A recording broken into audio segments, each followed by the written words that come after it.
be here today and to talk about a topic that is so near and dear to my heart, my soul, and my own life's journey on transformation. That is like the magic secret sauce for living a life beyond your wildest imagination, which is this topic of self-love. And we're going to be specifically talking today about self-love and why it's so important to continue it when you're dating, right? So like if you are watching and you want an epic love story, then this is for you. This is your jam.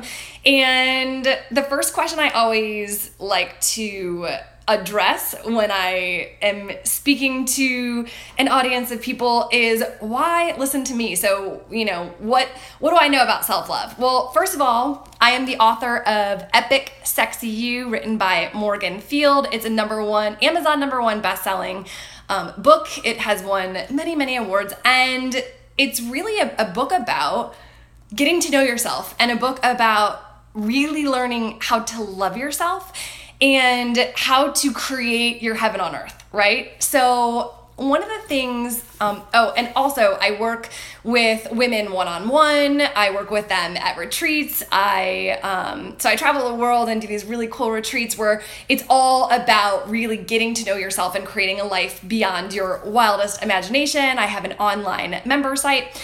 So that's my jam. Self-love is what I do all day, every day. And I would love to give you a nugget right out of the gates, that I feel like if you got nothing else out of this joining for this recording, if you get nothing else out of this other than the fact that this one piece, and it's such a game changer, it'll change your life. So even if you just have this one nugget.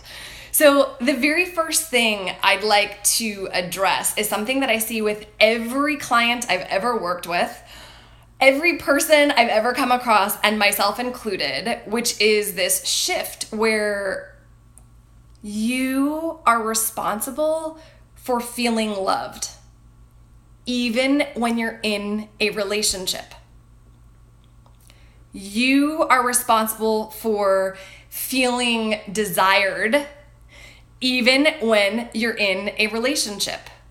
You are responsible for feeling happy and fulfilled even when you're in a relationship. And this is something that I see all the time, where people who are really good at self-love get into a relationship, and somewhere along the way, we have this unconscious incompetence that makes us believe that the other person that we are with is somehow now responsible for us feeling loved and desired and happy. And it's a total pandemic that is killing relationships.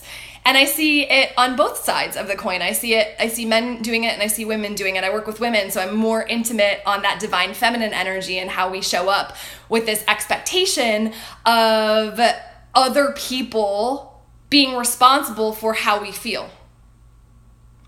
So what I really, really want you to hear is you are solely responsible for how you feel in life. You are solely responsible for how you feel in relationships. You are solely responsible for whether or not you feel loved and desired and wanted. And the reason that's so powerful is I'm encouraging you to truly step into your full power and realize that what is going really well in life is your responsibility, and what is not going really well in life is your responsibility. So the cool thing is that when you start to step into your full power and realizing that you're responsible for your own self-love, you get to be an active participant in co-creating a love life beyond your wildest dreams. So here's another piece I'd like to play with, because I see this a lot with people in relationships or just in general. When I tell people that I am an expert on self-love and that that's what I do all day, every day with clients and really helping them love themselves, there's this idea, and I would actually I would ask you and I would invite you to take a second and think about, when you hear self-love, what's the first thing that comes up for you? And what's interesting is I see a lot of people in society creating this definition of self-love that is very ambiguous or misunderstood, and or it's something where they think that self-love means like pampering yourself or doing your nails or going to the spa. And for some of us, that is an element of self-love. However, what I'd really invite you to explore is this new definition, to redefine self-love and allow it to be how much time you spend loving being you. So think about that in a relationship, right?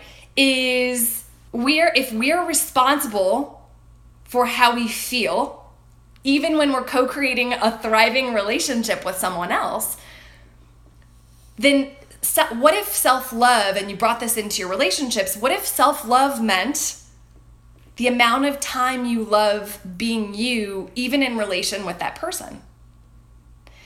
And so what happens when we start to own how we feel, we start to scan, and it gives us permission to go, okay, in interacting with this person while we're in relationship, whether you're dating, whether you're single and you're going on dates, whether you've been in a relationship for 20 years, it still applies, is taking full responsibility for loving being you in that relationship. And what's really cool about this is then that means that we are responsible to get to know ourselves, right? So it becomes this journey of really, and that's what this book is all about. It's about getting to know you, learning what your magic zone is, learning what lights you up, learning what you love, and also learning the things that kill your magic. And I'm going to share some of those things with you. I'm going to walk you through some exercises so you could get to know yourself a little bit better here. And at the end, I'll open up to questions. I'm just trying to help you reframe what it actually means to own your power and what self-love can actually mean in relationships that can create the most magical, epic love story of all time, because you are the one helping create it. And it's also about knowing, so let's talk a little bit about this, taking responsibility and loving being you. Think about when you look back at past relationships, this is often a way for us to take a look at what kills our magic. I always look back and I'm like, all right, what were the things that totally killed the magic in my past relationships? So whether you're in a relationship right now or whether you're single and you're out there dating, think about it for a second. What are the things when you look back in past relationships that totally sucked your magic, sucked your sunshine, and sunk the boat, sunk the ship, right? And usually what we find is they were things that happened very early on in the relationship, and we didn't draw magical, sparkly boundaries around ourselves, which is part of self-love. We didn't draw those magical, sparkly boundaries around ourselves to show the other person how we expect to be treated. We tolerated or allowed behavior that didn't fall into our self-love magic realm. And so oftentimes what happens is we're doing that because we're afraid to lose that person.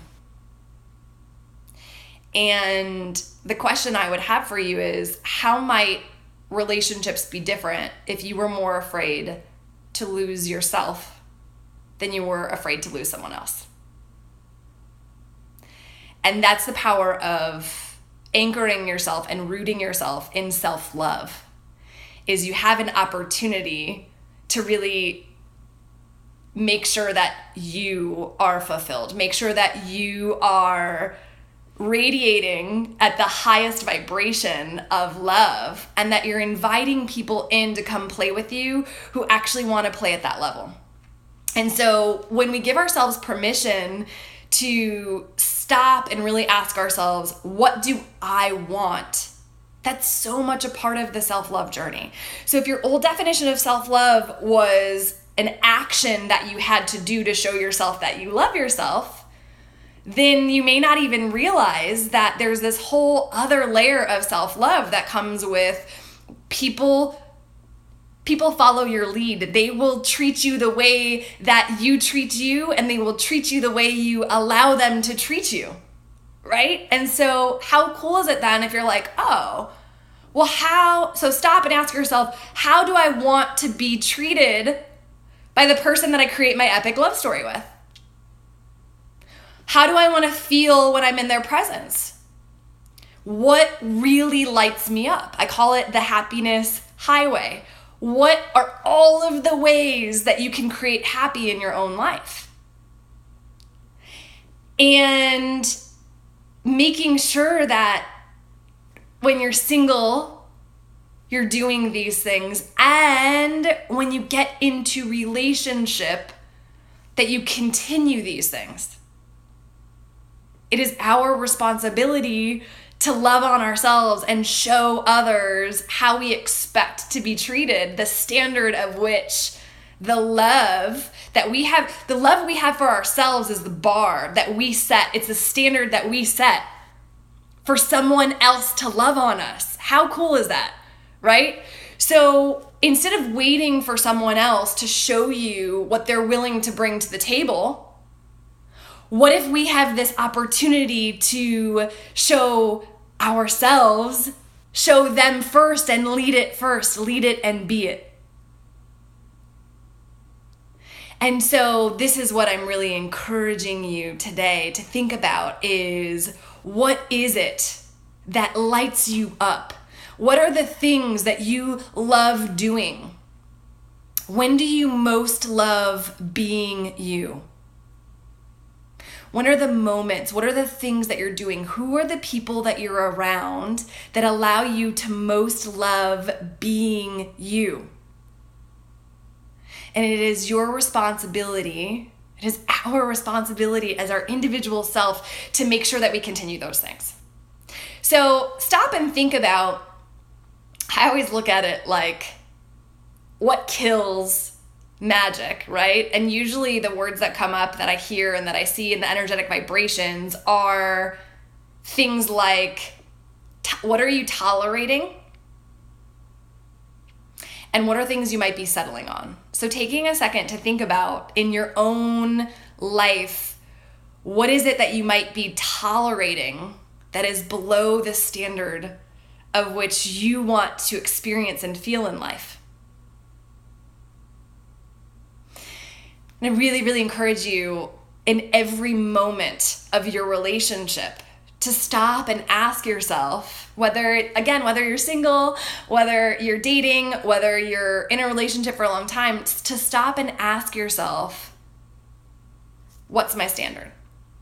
How do I want to feel and how do I want to be treated? And then look for opportunities, like celebrating opportunities for you to be able to continuously raise your bar. So here's the thing, right? Is what I've noticed in this whole concept of people follow your lead, what I have noticed is that when you are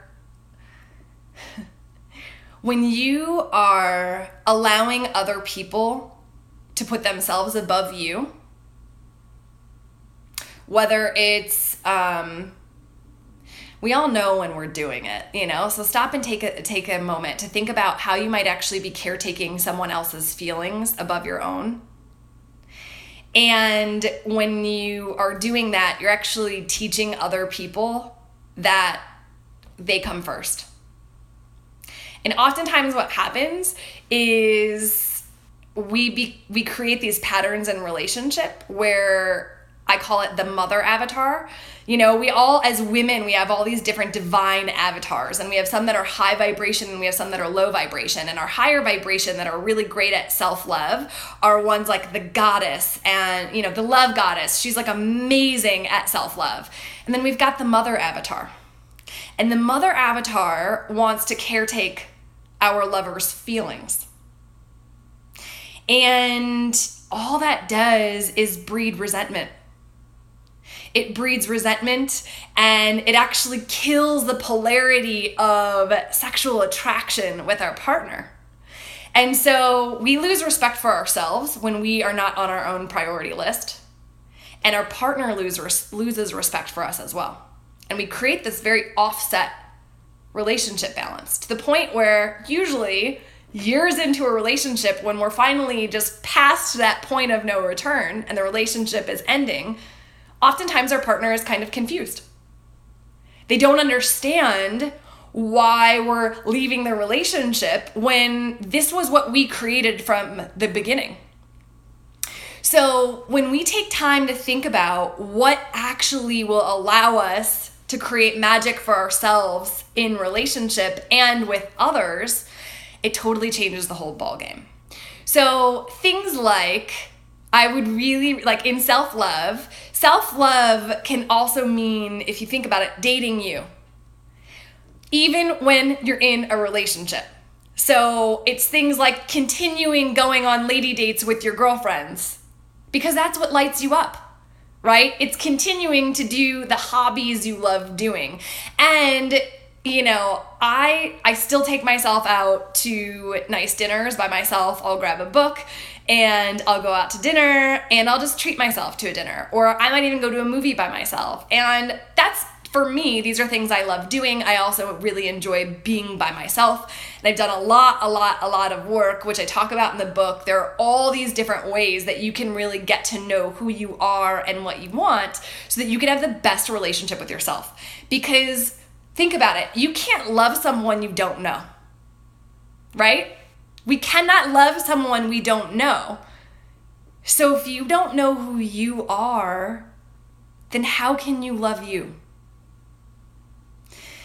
So it's really about us getting to know ourselves so that we can really love on ourselves again and again and again and show people how to treat us, right? People follow our lead.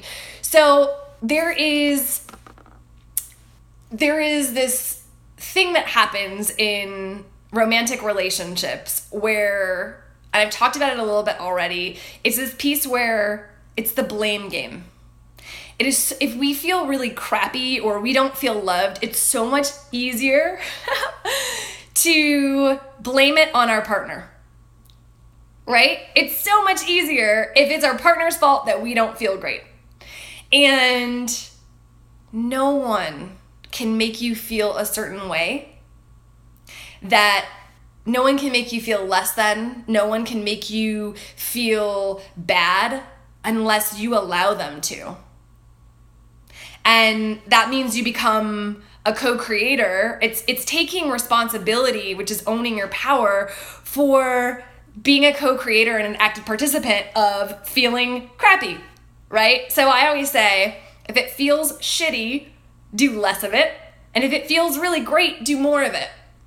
And at the end of every day, this is part of my own self-love ritual, at the end of every day, I stop and I really take a look at, what is it that I did today that I really loved doing? What felt amazing? And then I go back and I go, okay, how can I create more of that for myself tomorrow and the next day and the next day? Consciously creating loving being me because I'm conscious about it. So when we look at our layers of self-love, there's an unconscious incompetence sometimes in our self-love, which means we're not feeling loved and we don't even know why. And what we're talking about today is how to create more consciousness. So you may be listening today and go, okay, now I'm consciously incompetent. I realize that I haven't been consciously creating my self-love. So I have an opportunity to do that. And then you'll step into this third layer, which is so much magic and sparkle and yum, which is you step into conscious competence where you really get to love being you. And so at the end of the day, and thank you for all the hearts I'm seeing popping up here, at the end of the day, what I'm asking you to do is be such a conscious creator on loving being you. So a part of my self-love ritual is, at the end of the day, I'll also ask myself, because a part of self-love is being radically honest about what you're doing that makes you feel crappy at the end of the day. So I'll always ask myself, what happened today that made me feel shitty? and I look for patterns over a period of time.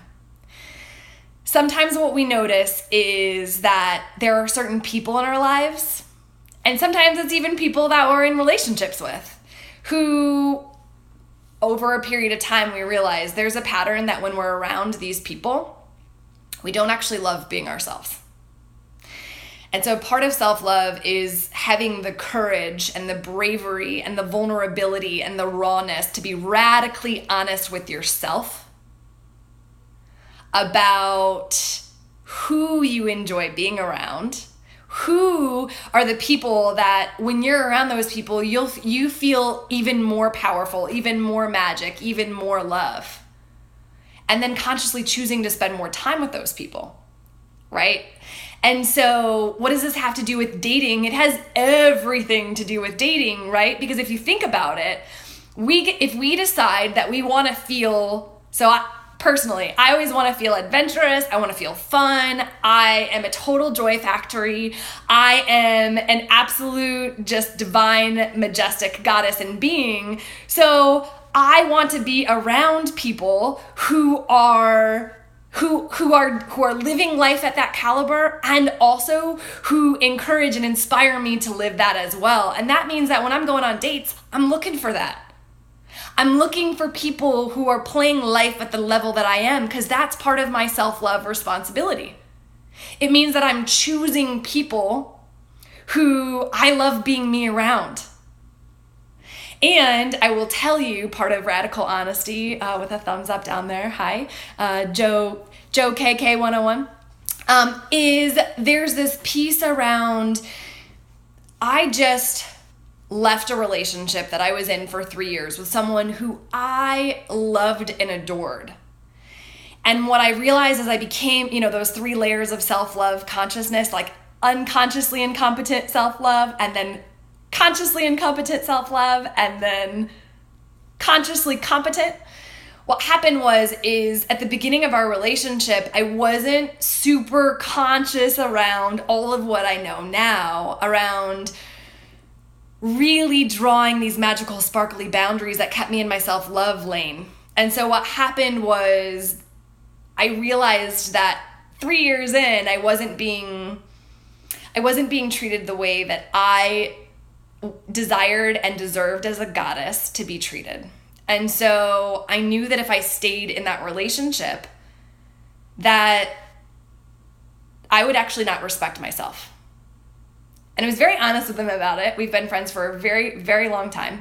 So we have an amazing communication. And it was just the level of life he was willing to come and play at in a relationship was not the standard that I had created for myself along this journey of conscious creation. So what happened as a result of leaving a relationship, or reframing, so it's like being more afraid to lose myself than I was afraid to lose him, what happened was I ended up really showing myself how much I loved me. And so you're going to notice this is going to happen too in your journey even with friends. And it all ties into the more that you're able to really anchor yourself in love for yourself, and all of your decisions are based on, what do I want? What would make me feel excited to be me? What would make me proud of being me? When you make decisions based on that, whether it's friendship, whether it's your business, it impacts your love life, because when you start to expect a certain standard from life, you get it. It's crazy. When you ask for what you want, you get it. And or you get someone who says to you, no, I'm not willing to play at your level. No, I'm not interested at playing to that standard. And what a gift that is. Because you will set yourself free. We are divine, intuitive beings. We know when we are with someone who is a match and a vibration. And we know when we're settling for less than what we deserve. We know it. Our conscious being knows it, right? A lot of hearts coming up here. We know it. So how about we give that person an invitation, whether you're at the very beginning, you're on a first date, or you're 20 years in, to give yourself permission to give that person an invitation to join you in your magic sparkle bubble and love on you in a way that will light you up, and in lighting you up will also light them up as well. Because when our energy profile is full of magic and sparkle and love, and we combine forces with someone else who wants to play at that level and is excited to play at that level and joins us, that is where epic love stories happen. And so it's so important for us when we're in relationships to get really clear on what is the intention behind why we're doing what we're doing. And if you stop and ask yourself, is this a compromise? Like, I'm not really super invested in this. So, and not the relationship, but like if someone asks you, where do you want to go for dinner? If you really don't care and they really have a place they want to go, okay, you're compromising. Sure, why not? I'll go where you want to go. If you... Ambibo, hi, how are you? Glad you're here too. Welcome. If there's something you really want though, and you think that by sacrificing what you want is going to make that person like you more because you're afraid, if your intention is you're afraid to lose that person, let me tell you, and I feel like we've all been there, although it never hurts to hear it again, time and time and time and time again, I've experienced with myself and I've seen with every client I work with.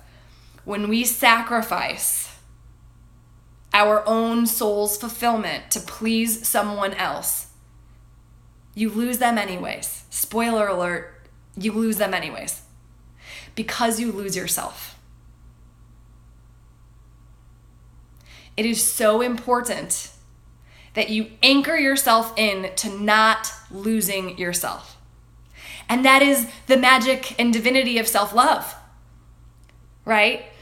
And so I would encourage you to continue wrapping your mind around self-love isn't an action, it's a way of being, it's a lifestyle, it's a way of knowing who you are. It's giving yourself permission to get to know yourself and to love on you, right? How much time do you spend loving being you? This is applicable to every area of your life, your business, your soul mission, your friendships, your family time, with lovers, in relationships. It's relevant everywhere. And here's what I'll tell you, because some of you who are watching might actually be in a relationship and you may have been in this relationship for quite a long time. And what I realized is we have an opportunity when we have been in a relationship for a long time to invite that person. Yes, Olive Modi, yes. You're saying, thank you for this. I feel like this is specifically for me. I'm so glad you joined, right? I love the divine synchronicities that happen when someone joins and gets to hear a message that has been waiting for them. So I'm speaking to you. So what happens is it's so important for us to give people invitations to join us in co-creating happiness, right? You're responsible for creating happiness for yourself, and you get to invite people to be active participants in the creation of that happiness. And it always surprises me when someone isn't interested in that. To me, I'm like, why don't we all want to co-create happiness together with everyone? But you can see that's the standard of life I live at. Some people will think that's too much work. Some people will feel not ready for that, air quotes, responsibility. So if you're trying to create magic for yourself in a relationship and you're hearing from someone they're not ready, or that's too much responsibility, or if they feel you're asking for too much, these are all clues that that person isn't ready to meet you at the standard of living that you have set for yourself. And again, I promise you that if you stay in a relationship with someone who doesn't think that that's fun to create happiness, you're going to co-create misery. And it's going to be a lot of effort and a lot of work to co-create that misery.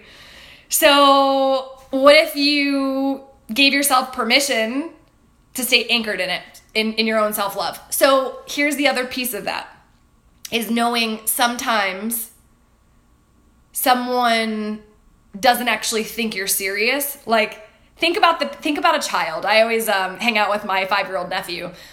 If he thinks that your line, that line that your bar, if he thinks that wherever you set that bar, if he thinks he can move it, it becomes a game to move it. And all human beings have this affinity towards this game, right? You may even do it to others as well. When someone draws a line or a magic, I call them magic sparkly boundaries, because they're boundaries that are intended to create joy.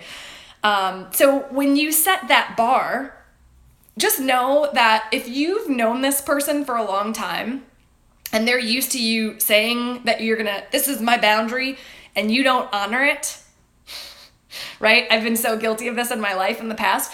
Then they're going to expect you to move it, so they may not meet you there right away, right? So it's just knowing if you've been in a relationship for a really long time, it is going to be your responsibility to hold that line. It is going to be your responsibility to show the person, not tell the person, but show the person how you expect to be treated by you treating yourself that way, right? So here's some other things that come through when we talk about self-love and relationship. If you love fresh flowers, stop waiting for someone else to bring them to you. Bring them to yourself. Even if you're in a relationship, even if you're dating, show the person. Don't tell the person, show the person how you expect to be treated, right? And then you're not waiting for someone to love on you with flowers, because you're loving on you with flowers, right? It's an invitation. You're inviting this person to love you the way you want to be loved. I remember in past relationships, my ex-boyfriend, I remember him coming in and being like, well, who got you those? And I was like, oh, I did. And he's like, oh, and then the next time he was at the market, he got them, and even if he didn't, it's okay, because I got them and I love them and it feels really good, and it's just making sure that how you want to be treated, you show the person by doing it yourself. Okay, let's see if there's anything else before I open it up to, because I'm going to open up to questions in a minute. Before I do, this is all predicated on you knowing what you want. I've said it before, but it's so important, okay? Is you need to know your own magic zone.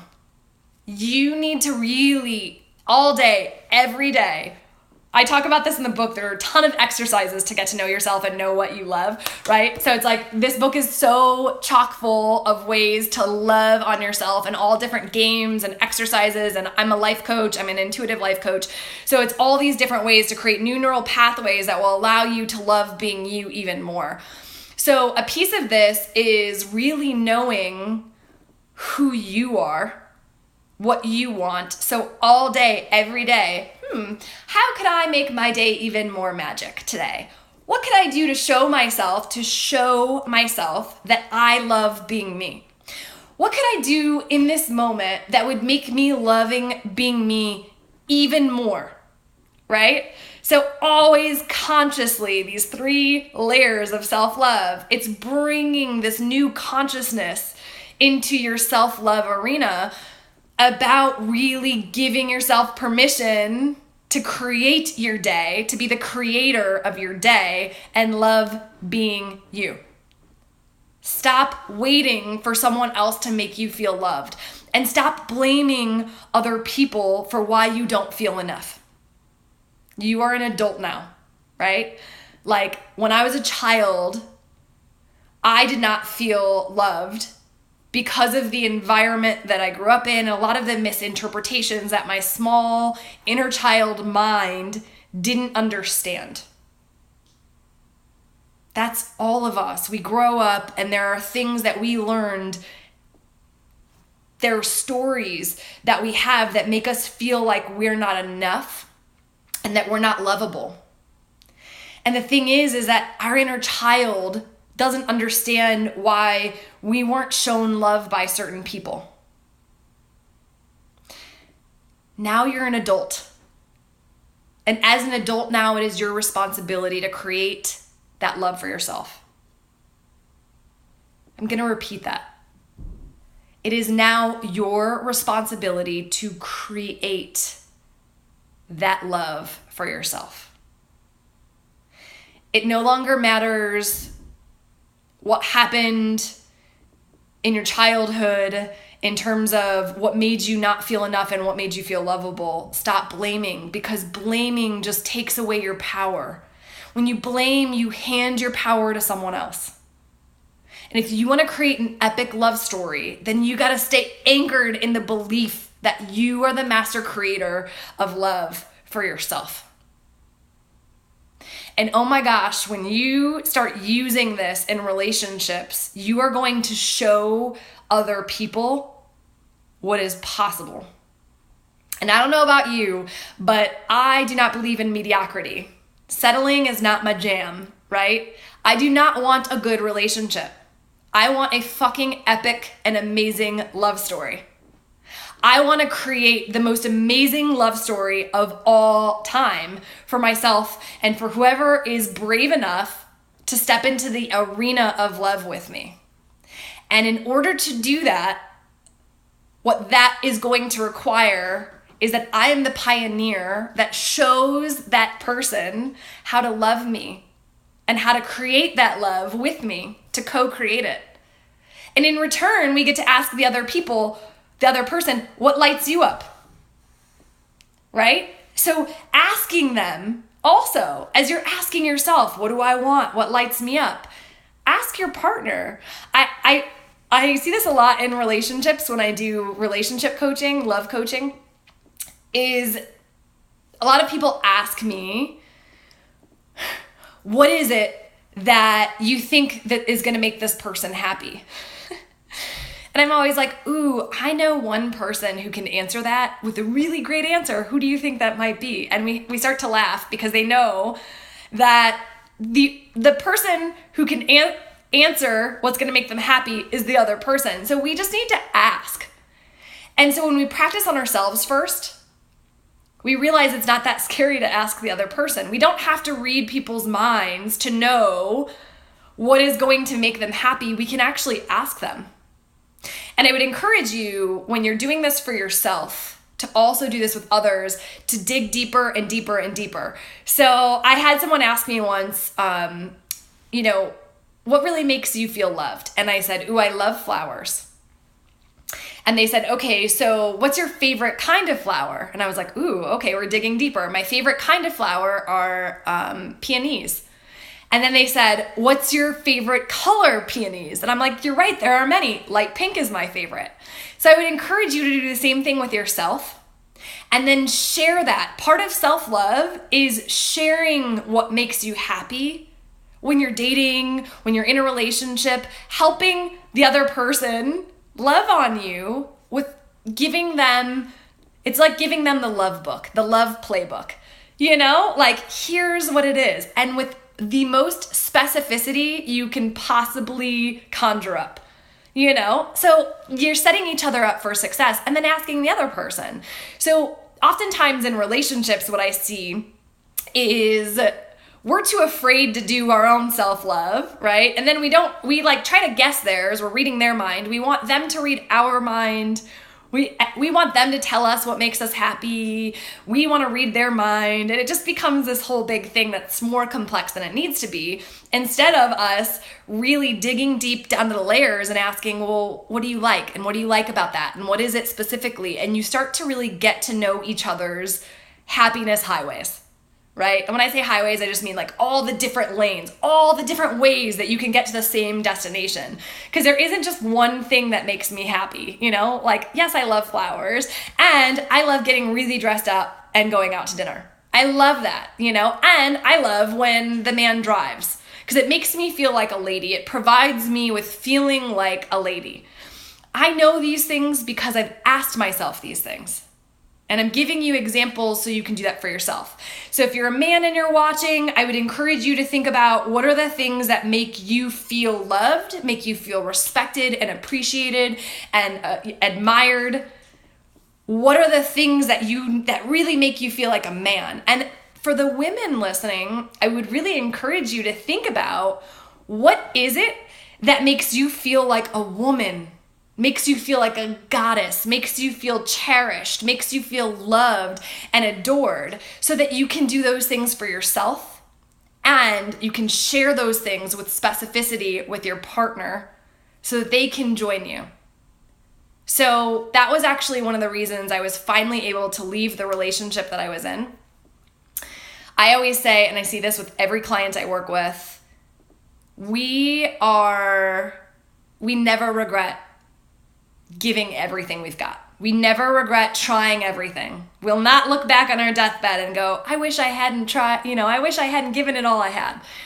So for me, I realized that it was time to end the relationship when I had really decided and mapped out with the fullest of specificity exactly what I wanted in a relationship, exactly what I needed in a relationship. And I was doing those things for myself. And I invited him to come do those things with me. And I invited him to help me understand what makes him happy. And what we both realized was he doesn't know himself well enough yet to love on himself and to be able to answer those questions with specificity for himself. And if he can't do that for himself, he can't do that for me. And if I love that. Blend by Tinny. Hello. Yes. Making too much sense right now. It's so true, right? I'm just speaking truth here. And the thing is if I'm being really honest with myself, I knew from the very beginning of that relationship that was the truth, right? I knew from the very beginning that he didn't know himself. I knew he didn't love on himself. And yet I had this misconception that if I loved on him enough, that it would be enough. And I see this happen all the time in relationships. And that's what self-love is really about, is even when you find someone who loves on you in all the ways that you need it, if you're not loving on you and you don't believe it, all the love in the world won't matter. I love this. You're having an aha moment. Yes. So that's why self-love is so important, because even if you knew what made you happy and someone else gave it to you, if you weren't giving it to yourself and or you didn't believe you're worthy of it, then it doesn't matter how amazing the person is, you're not gonna receive it. And so I would encourage you to be on the lookout for when you see someone who is not loving on themselves and not open to the invitation to step into the arena of love with you and really figure out what makes them happy and give that to themselves and also give to you, right? It's a duality in relationship. We have to give to ourselves and to our partner. And what I see a lot is in masculine energy is they're better at giving to themselves oftentimes than they are into contributing into relationships. So when they find someone that they really care about, they have to learn to create in us. And for women, we're really good at giving, or for feminine energy, we're really good at giving. And we need to practice on giving that same love to ourselves. And when we do that, it creates magic because there's no resentment because we're happy and we're filling our own cup. And then we can give from the overflow of our cup. So I've got about 15 minutes. I'm happy to stay on and answer any questions that you have. So if you just want to go ahead and pop a question in, I'm happy to answer it for you.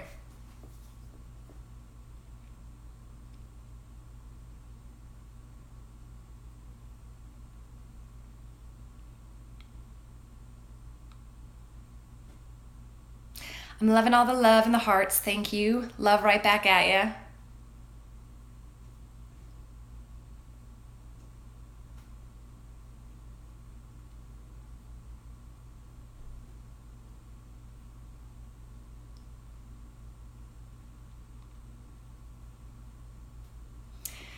Yes. Any questions? Go ahead and drop those in the box below. My full name. Yes, my full name is Morgan Field. So it's this book, Epic Sexy You, Morgan Field. Yeah. I'm also so glad you tuned in. Yeah, this book is what I was looking for 6 years ago when I started my own journey. I was looking for some kind of guide to help me get to know myself, to help me understand why I had so much love to give others and yet felt so empty. I didn't understand why I kept having the same type of relationship over. Yes, Morgan Field. Yep, MorganField. Yep. And you can find me at Epic Sexy You. So EPICSEXYYOU. And so yeah, this is really, whether you get it in hard copy or whether you get it in the digital copy, it's just, yes, I have online, there are online copies on Amazon. If you can't find it, feel free to email me. And so you're in Nigeria. I think in Nigeria, you should be able to get it digital copy on Amazon. Yep, at Epic Sexy You. Yes. So one of the questions that's coming through too is, how long is the journey of self-discovery? It is a total lifelong thing. Yeah, whenever I'm inviting people to come do a retreat with me or work with me one-on-one, I always tell them, if you're looking for a magic bullet solution, I'm not going to be your jam, because I think what has happened in the world is we believe that there's this piece around we can do something once and you know, it's kind of like if we worked out once and we don't have the body we want and we're disappointed, and it's just like we have to continue doing it. And so to me, it's a lifelong adventure. I'm always learning new things about myself, and I'm so excited to do that. And what I'll say is, when you first start, so like, this is the thing I love about this book, is you can read it today and then a year from now go back and read it as a new you, and it's like a completely different version of yourself hearing it. And I hear that all the time. People are like, oh my gosh, I'm rereading it and I'm learning new things all over again. So the journey of self-discovery is totally at your own pace. It is not on, the question is it on audio? It is not on audio yet, but that is a project that I am working on. The title appears in reverse. Okay, so I'm gonna type in the title here.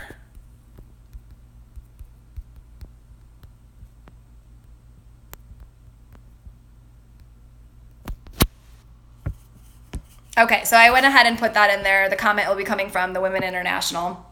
It's Epic Sexy You. And yeah, I would just really encourage you to embrace the journey of getting to know yourself. And this is totally what I wanted when I was getting to know myself, is just all these different, I basically took everything that I learned. You are so welcome. I took everything that I learned and put it into the book. And it's really cool too, because even on the digital copy of it, there is a table of contents that is actually a hyperlinked clickable one. So what you can do is it'll tell you, like, say you really want to learn standards. There's a section on creating epic sexy standards for yourself. So you could just click that and it'll go there. So it'll give you, if you want to work on, there's a section in the book that talks about when, as you expand and grow, sometimes the friends that you have don't expand and grow with you, and some of your friendships start creating a bit of dissonance, and it's kind of painful because it's hard. It's like, well, hold on a second. When I'm down, you can be there for me, but when I am up and I really love on myself, sometimes people have a hard time being there for you. So there's a whole section in the book that talks about that. So you could just kind of read through and see what resonates with you, and just click through for that. Any other questions?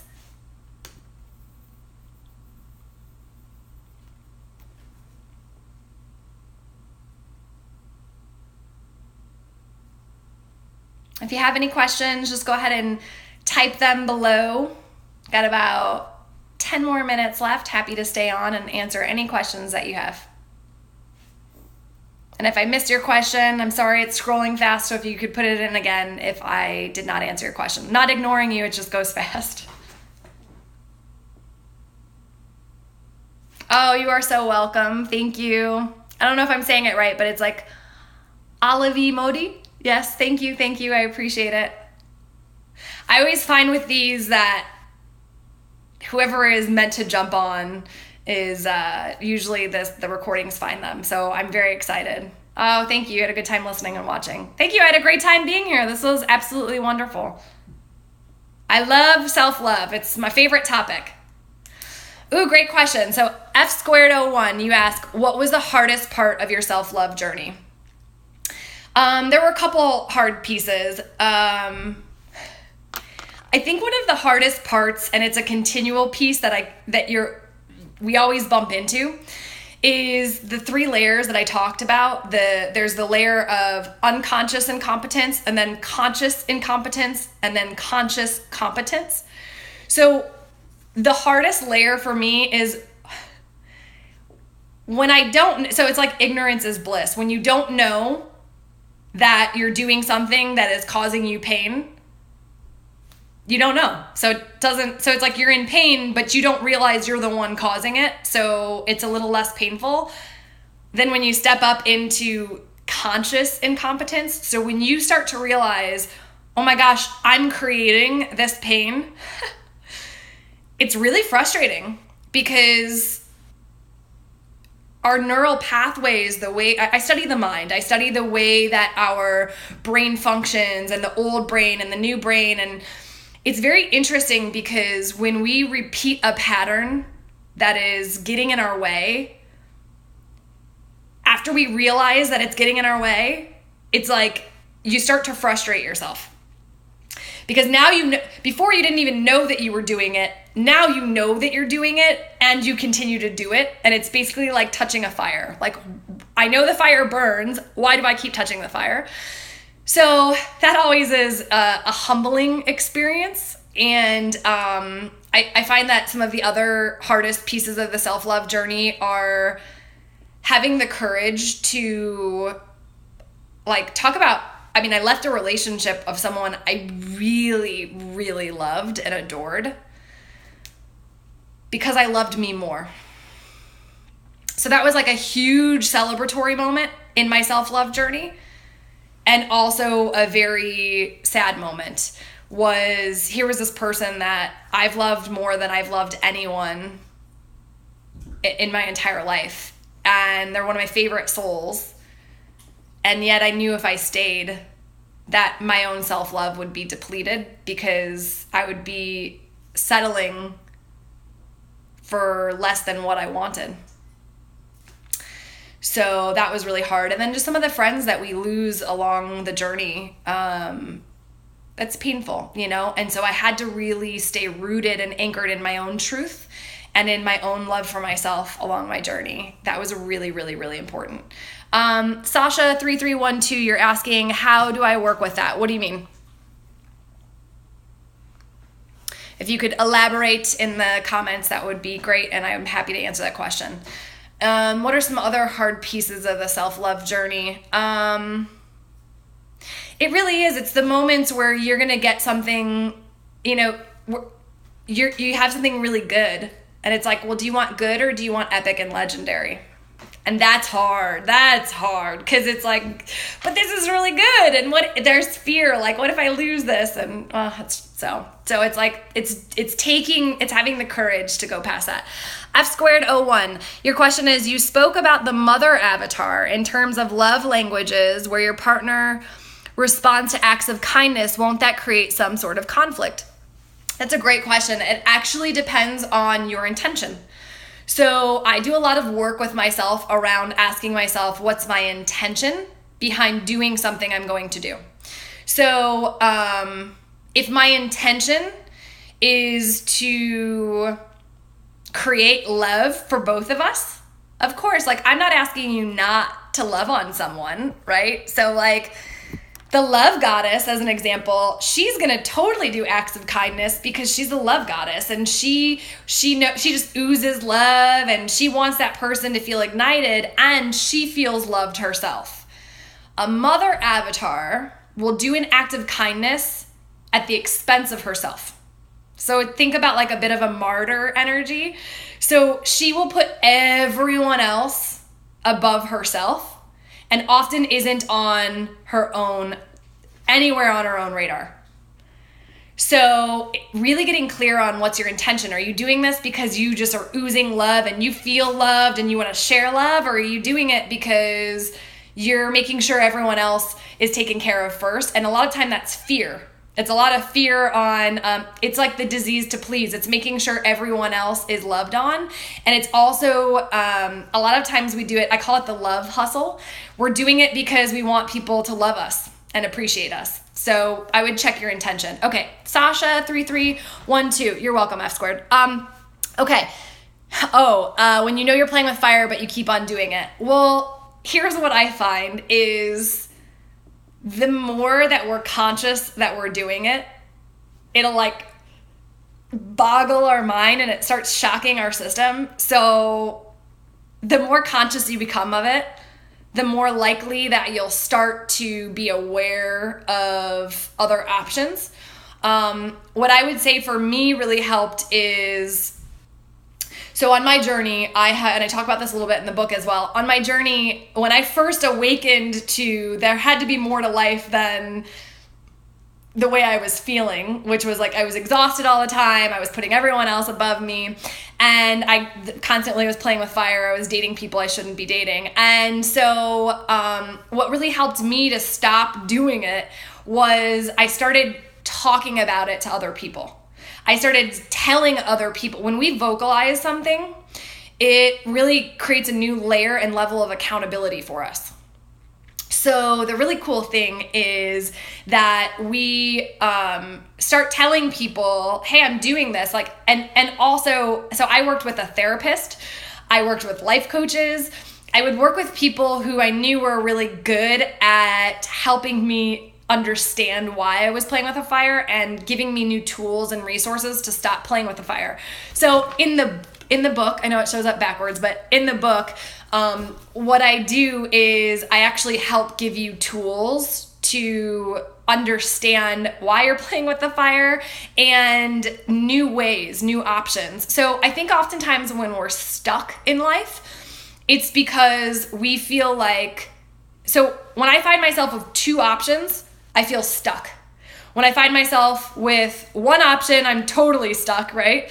And so it's like, well, what about three options? So usually when we're playing with fire, we only have one option or two, and what I mean by that is like, we don't know that there are other ways we could do that. And we also don't realize how much magic we could have if we stopped playing with fire.